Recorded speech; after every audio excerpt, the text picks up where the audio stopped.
So the updates on the Ashley Jana case are getting heavier by the day, and it's honestly been such a whirlwind watching this case turn into a literal nightmare.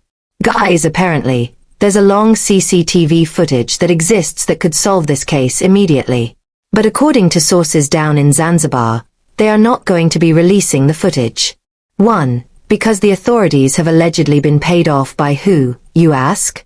Allegedly Joe McCann. 2. The family not traveling to Zanzibar has made it easier for the authorities down there to just throw things under the rug. Baby, I thought the 50,000 they were raising was to travel to Zanzibar to get answers, but reportedly they won't be traveling. And this has just made getting answers so difficult. But get this, the owner of Zuri Resort, who is a top-shot billionaire, may allegedly also be involved in the cover-up because he has also not said a word. Nothing. No statement.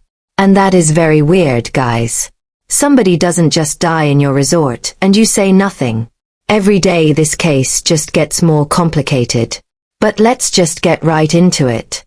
For starters, like I said, sources have revealed that there's CCTV footage of everything that happened from the time Joe and Ashley argued to how they were separated until the ambulance showed up to take Ashley to hospital. See, Ashley's father, Harry Robinson, has been very vocal about the fact that this is a luxury resort and there are cameras everywhere. And he's not wrong. At a high-end spot like the Zuri Zanzibar, security is a standard. So, it's so mind-boggling that the one thing that would solve this case 100% is the one thing the authorities in Zanzibar are not releasing. I mean, if cameras were in the hallways or common areas, we should see the exact moment the vibe shifted between Ashley and Joe. Was it just a verbal spat? Did things get physical? And who really entered her room, if there was any foul play? CCTV footage would tell us exactly what happened, and the footage is there. Also, the staff reportedly moved Joe to a separate villa, a 10-minute walk away. And if what they are saying is true, footage should show Joe being escorted or walking to that second villa. If he's seen heading back toward Ashley's room at any point during those private hours, the he was 10 minutes away alibi completely crumbles. And if you did not go anywhere near Ashley, then Joe should be the one pushing for the CCTV footage to be released because it would prove that he is innocent. Right now, a hotel worker also allegedly found Ashley in a closet with a bathrobe belt around her neck. And surveillance would show Ashley asking for the phone charger they said she asked for. Exactly when that staff member entered the room later. Joe also reportedly told the family Ashley was stable when she was in the hospital. And if the footage shows her being carried out in a state that clearly wasn't stable, it proves he was already managing the narrative and potentially downplaying the severity to buy time. Or it could prove that everything he has been saying from the start is true. So the question is, why are they hiding the footage? The only thing that makes sense is that the authorities are holding on to the footage because Joe has already paid to make the case go away. The police have been telling local media that there's no immediate sign of criminality. And they've even gone as far as to say the circumstances don't justify any legal action against Joe McCann right now. They are saying that he's being treated strictly as a witness, not a suspect. Even though they're holding his passport, so he can't leave the country just yet. Okay. But what exactly did Joe witness? Because if I remember correctly, the director of criminal investigations said that Joe was not anywhere near Ashley when the incident occurred. And if according to the authorities, this is an innocent man, why are they still holding him? What possible reason could you have to hold an innocent man in that country for so many days without any charges? Isn't that an injustice to Joe?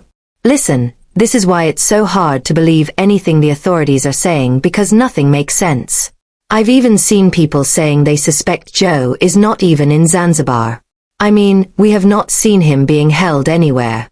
So, it's very possible that he paid the authorities and left the country immediately. And whatever is happening now is just Zanzibar authorities trying to cover their behinds. And it gets worse, guys. Sources from Zanzibar have also said that there's a silent agreement between the big resorts and the local police to keep things quiet, keep them tidy, and keep them not criminal. The thing is, in Tanzania, the police have a long-standing reputation for being underfunded and frankly having a culture of secrecy. So when you combine a lack of resources with a massive incentive to keep tourists feeling safe, it becomes clear that their motivation is not finding justice. For Ashley, they just want to close the case and keep it moving. And in the instance that they received money from Joe, they would close this case even quicker. Let me also make it clear to you that there's a documented history in the region of impunity within security forces. And if the police decide the case is closed, baby, it's closed. But here's something interesting. Sources have also revealed that the owner of the resort may have something to do with everything. One thing you should know is that the owner of Zuri Zanzibar is not just some hotelier.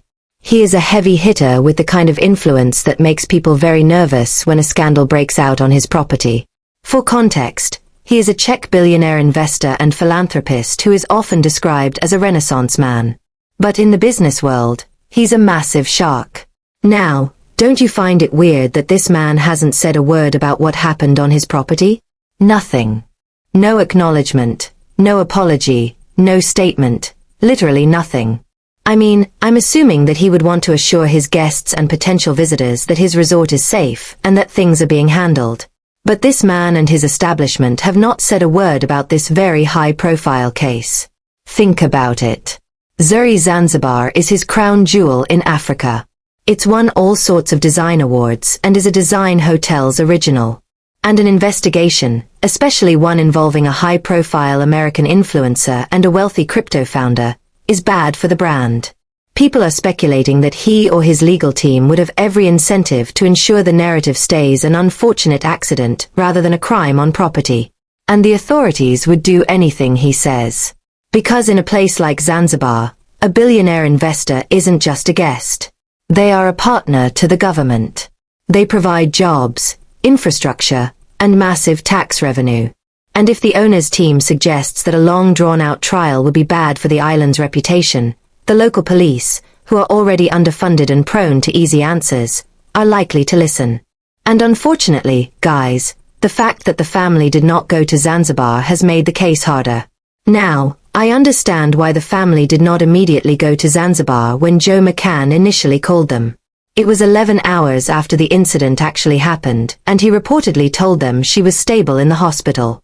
So they weren't immediately told it was a life-or-death situation, and they didn't see the need to go to Zanzibar. By the time they found out she had passed, it wasn't even from Joe. It was the hotel staff who broke the news again. They probably never thought it was necessary to go because they were still in communication with the authorities, and they thought they would immediately get the autopsy report and Ashley would be flown back to the US. It's also possible that they were advised to stay back to work with the US Embassy and state officials from home first, especially since Joe's passport was being held by Tanzanian authorities. Basically, they had faith that things were good. However, when they realized that something fishy was going on and the authorities were being dodgy, they planned to go to Zanzibar. And I don't know why, but they did not travel to Zanzibar. And this has potentially sabotaged the entire case. At this point, by the time an independent team gets involved, the truth will have been bleached away. And without the family there to pressure those specific employees for statements in real time, those witnesses might forget details or be told to stay quiet. Sadly, so much time has passed, making it possible to completely interfere with the truth. But one thing sources in Zanzibar have said is that the CCTV footage exists and Joe has allegedly paid the authorities and the hotel staff to make it go away. I mean, can you think of any other reason why they wouldn't release footage that exists? And do you think they will ever release it? Baby, let me know what you think of this CCTV footage situation in the comment section below.